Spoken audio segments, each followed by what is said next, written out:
Assalamualaikum warahmatullahi wabarakatuh.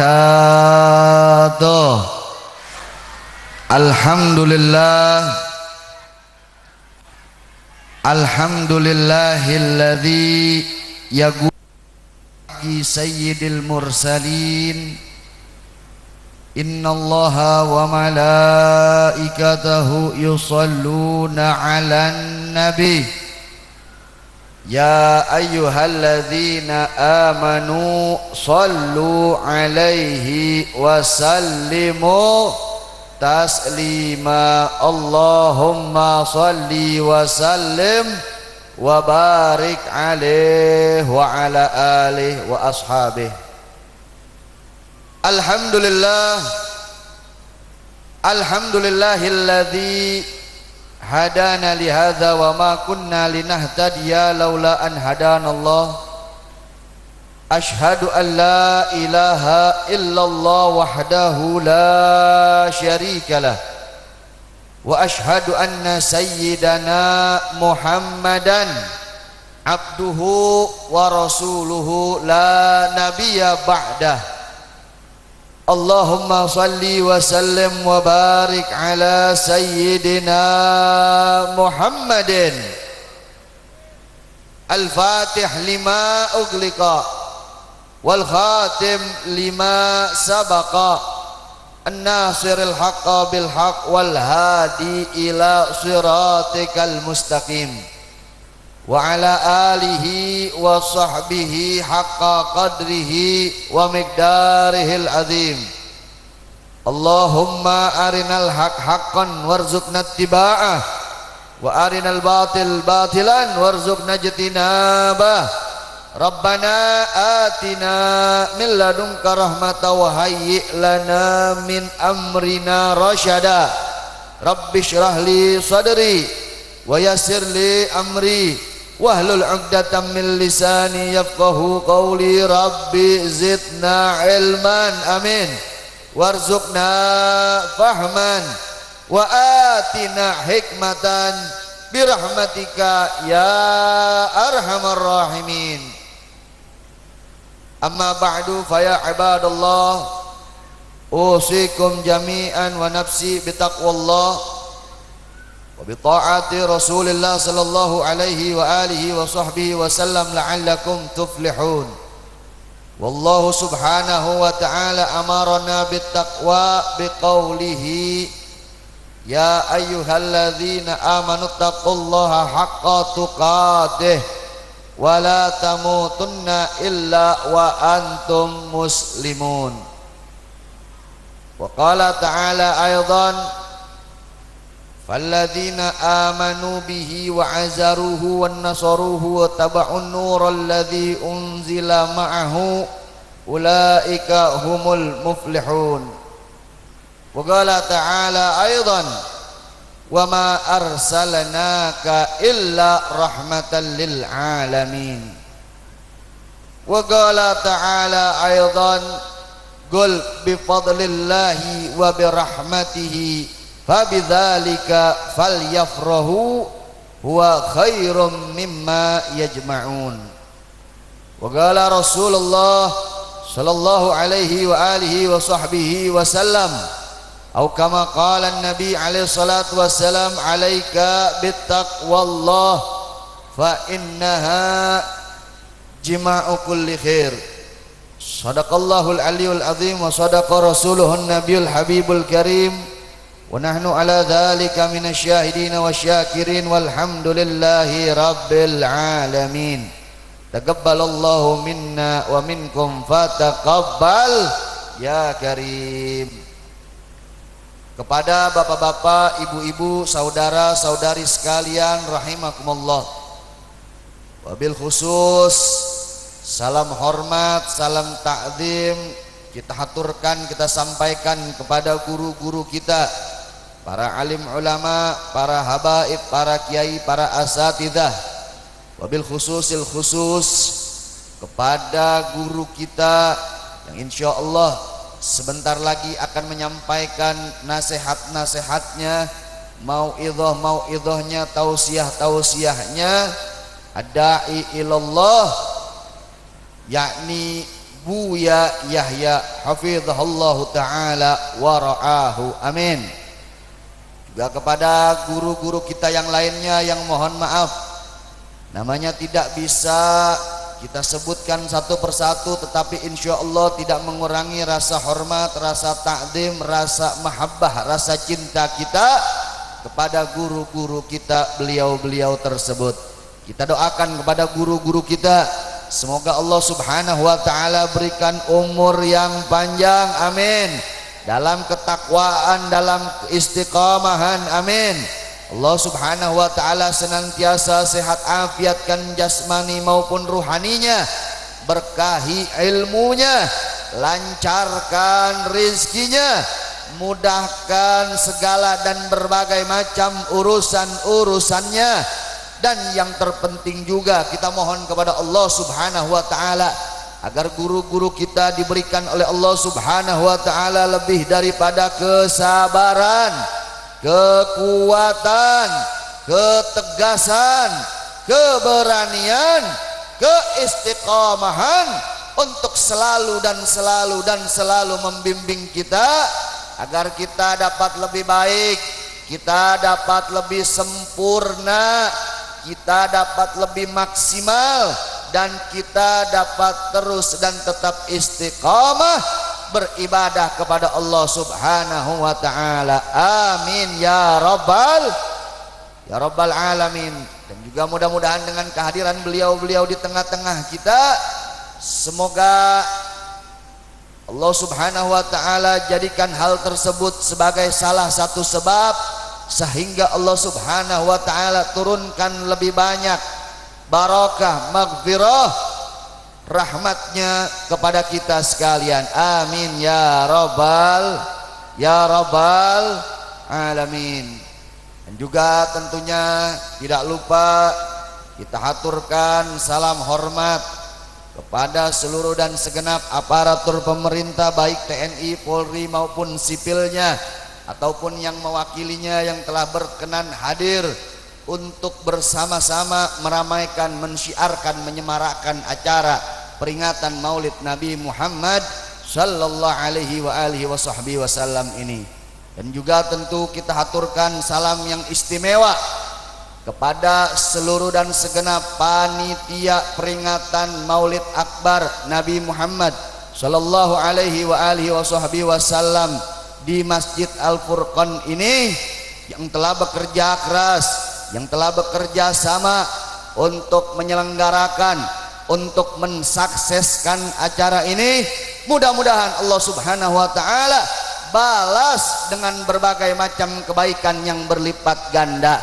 Dan juga Allah subhanahu wa ta'ala balas orang-orang yang membantunya, baik dengan materi ataupun moralnya, baik dengan tenaga, waktu ataupun doanya, amin ya rabbal alamin. Dan mudah-mudahan acara ini dapat memberikan manfaat buat kita, manfaat buat agama kita, manfaat buat dunia kita, juga manfaat buat akhirat kita, amin ya rabbal alamin.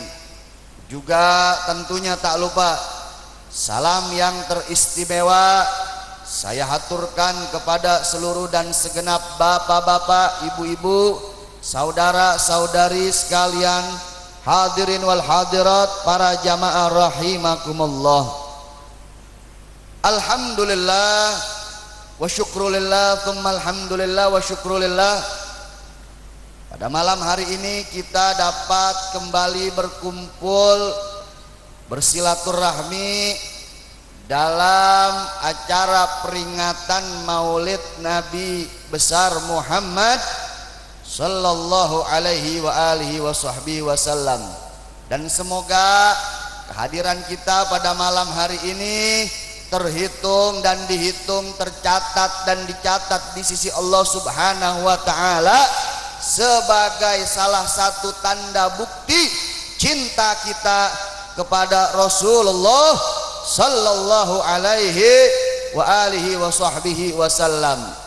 Nah, bicara tentang maulid, maka kita diingatkan tentang kelahirannya Rasulullah sallallahu alaihi wa alihi wasallam.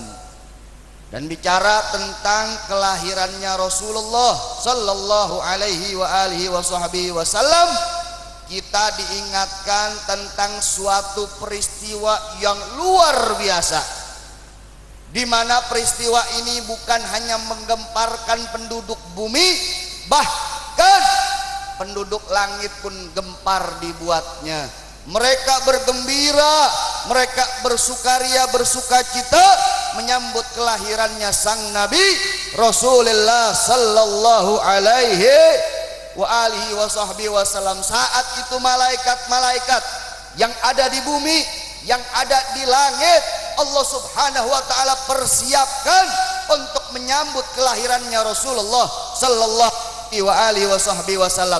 Bahkan bidadari yang Allah subhanahu wa ta'ala ciptakan, kemudian Allah subhanahu wa ta'ala di surga, dan kemudian Allah subhanahu wa ta'ala sumpah mereka untuk tidak boleh keluar dari surga walaupun sejengkal. Pada saat itu Allah subhanahu wa ta'ala izinkan para bidadari tersebut keluar dari surga menyambut hari kelahirannya Rasulullah sallallahu alaihi wa alihi wasallam. Jadi kalau kita teliti lebih dalam lagi acara peringatan Maulid Nabi, penyambutan hari kelahirannya Nabi bukan pertama kali kita yang ngadain, bukan. Juga bukan ulama kita yang pertama kali ngadain penyambutan hari kelahirannya Nabi. Bahkan juga bukan para sahabat, juga bukan Nabi, tapi yang pertama kali menyambut hari kelahirannya Rasulullah sallallahu alaihi wasallam tidak lain dan tidak bukan adalah Allah subhanahu wa ta'ala. Siapa yang mampu, siapa yang berkuasa untuk menggerakkan malaikat bumi, malaikat langit untuk menyambut hari kelahirannya Nabi kalau bukan Allah subhanahu wa ta'ala? Siapa yang mampu untuk mengizinkan para bidadari surga untuk keluar dari surga menyambut hari kelahirannya Nabi kalau bukan Allah subhanahu wa ta'ala? Jadi dari sini kita dapat ambil pelajaran bahwa yang pertama kali menyambut hari kelahirannya Rasulullah sallallahu alaihi wa alihi wasallam adalah Allah subhanahu wa ta'ala. Kira-kira jelas gak? Paham? Ngerti? Udah, kalau udah paham, udah ngerti, udah jelas, cukup sampai di sini. Cukup tadi ya? Terus sampai udah nih. Terus sampai udah nih. Ini dikit lagi Buya Yahya nih. Kalau aneh kagak berhenti, Buya Yahya nggak keluar. Masya Allah. Tapi alhamdulillah kita tetap menyambut, tetap memperingati, tetap bergembira dengan hari kelahirannya Rasulullah sallallahu alaihi wasallam.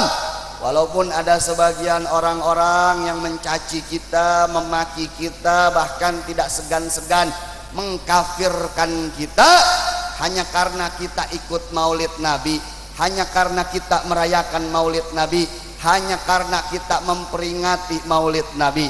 Mereka katakan yang memperingati, yang merayakan, yang menyelenggarakan peringatan Maulid Nabi, mereka itu sesat, mereka itu syirik, mereka itu kafir, mereka itu masuk neraka. Wah, jadi kalau yang memperingati Maulid Nabi masuk neraka, yang pertama kali masuk neraka siapa?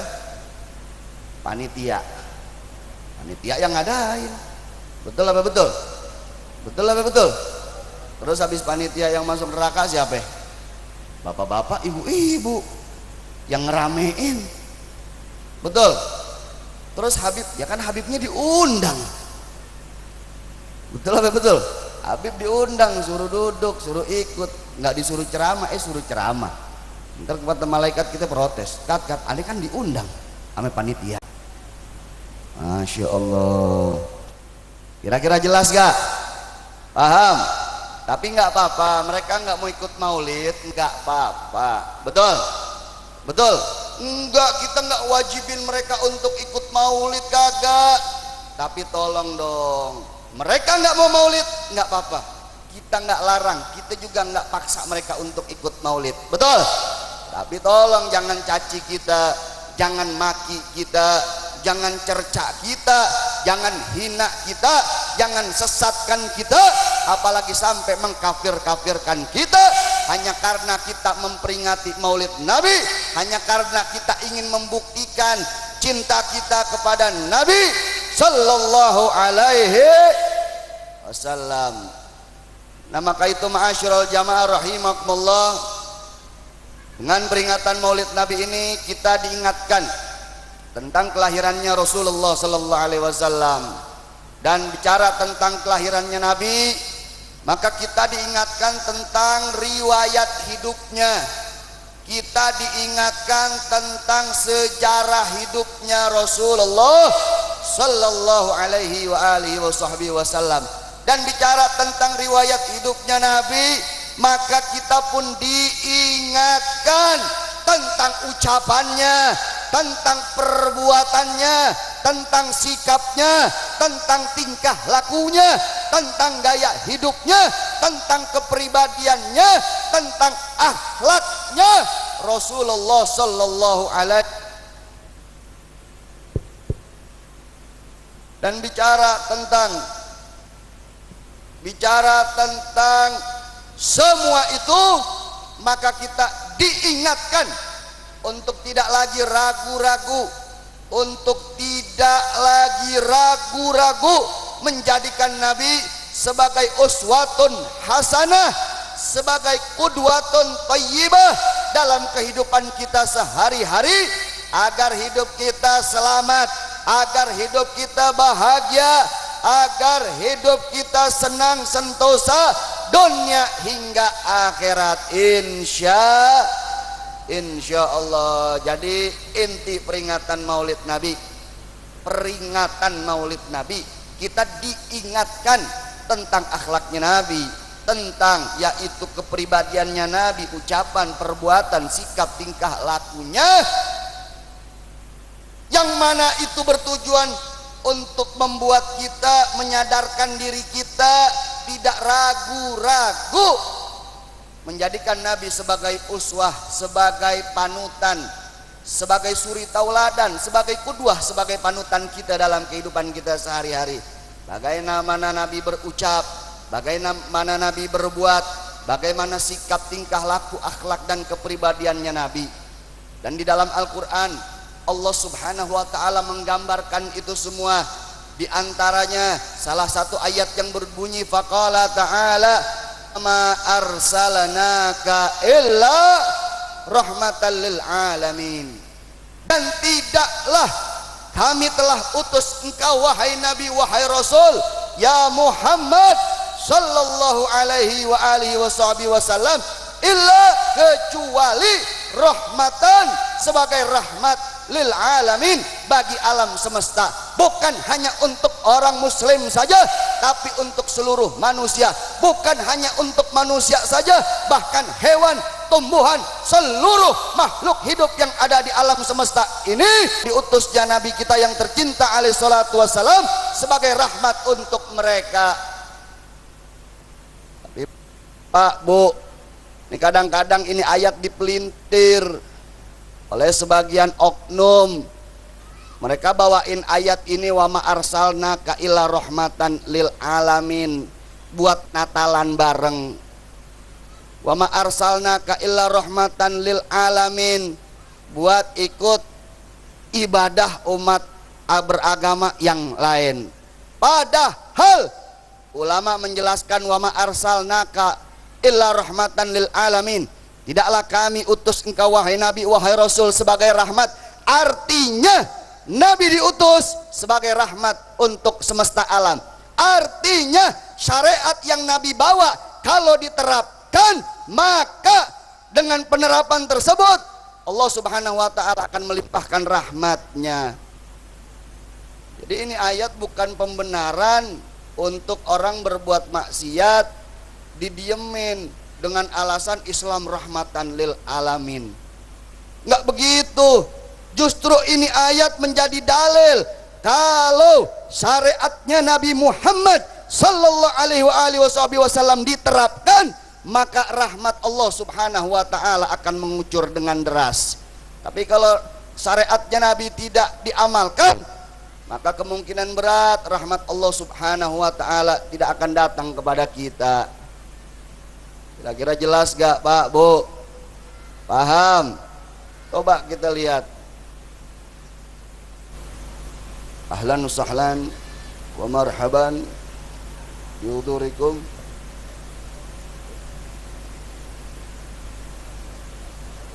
Ustadz Syekh Abu Hanifah.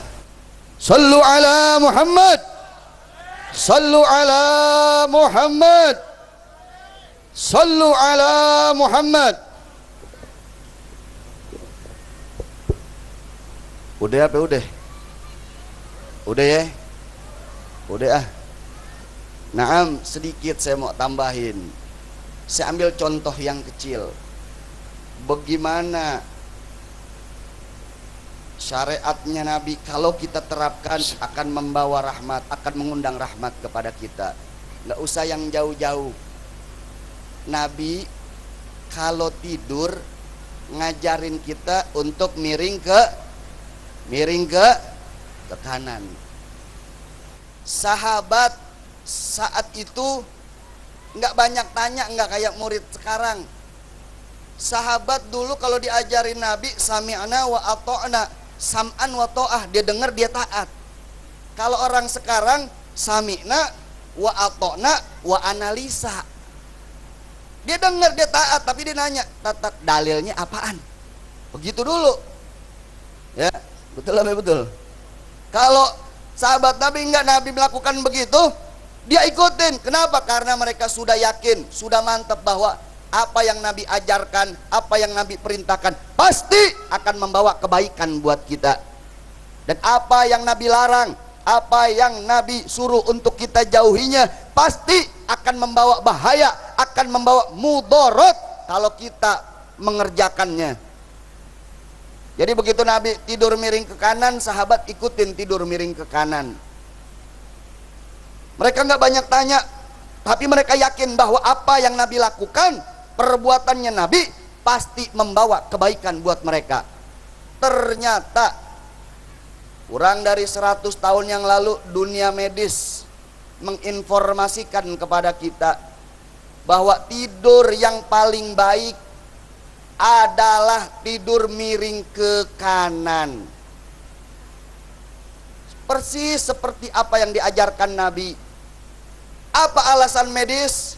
Alasan medis mengatakan bahwa karena jantung kita berada di posisi kiri dada kita. Ini jantung 24 jam bekerja. Sebab jantung ini tempat atau pusatnya peredaran darah.